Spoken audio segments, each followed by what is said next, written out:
Shalom. ఈరోజు దేవుని వాక్యము. సొమ్మసిల్లిన వారికి బలమిచ్చువాడు ఆయనే, శక్తిహీనులకు బలాభివృద్ధి కలుగజేయువాడు ఆయనే. ఏషియా 40:29.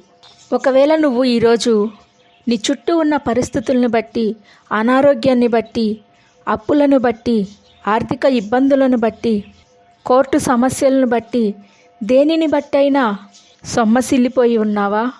ఇంకా నా వల్ల కాదు అని అనుకుంటున్నావా? భయపడవలసిన అవసరము లేనేలేదు. బలమిచ్చువాడు నీ కొరకు ప్రాణము పెట్టిన క్రీస్తు. ఆయన దగ్గరికి వచ్చినప్పుడు ఆయన రెక్కల నీడలో ఆరోగ్యము కలదు, ఆయన సన్నిధిలో సమాధానము కలదు.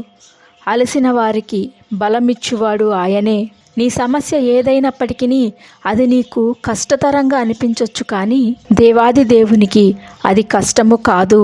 ఈ సర్వ సృష్టిని సృష్టించినవాడు, దీనిని నీకు అనుగ్రహించినవాడు, నీ ప్రతి సమస్యలో నుంచి విడిపించి నీకు బలాన్ని, జయాన్ని, విజయాన్ని, ఆరోగ్యాన్ని, సమాధానాన్ని, సంతోషాన్ని కలుగజేయలేడా?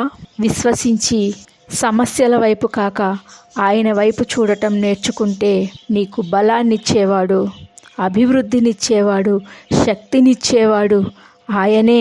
ప్రార్థన.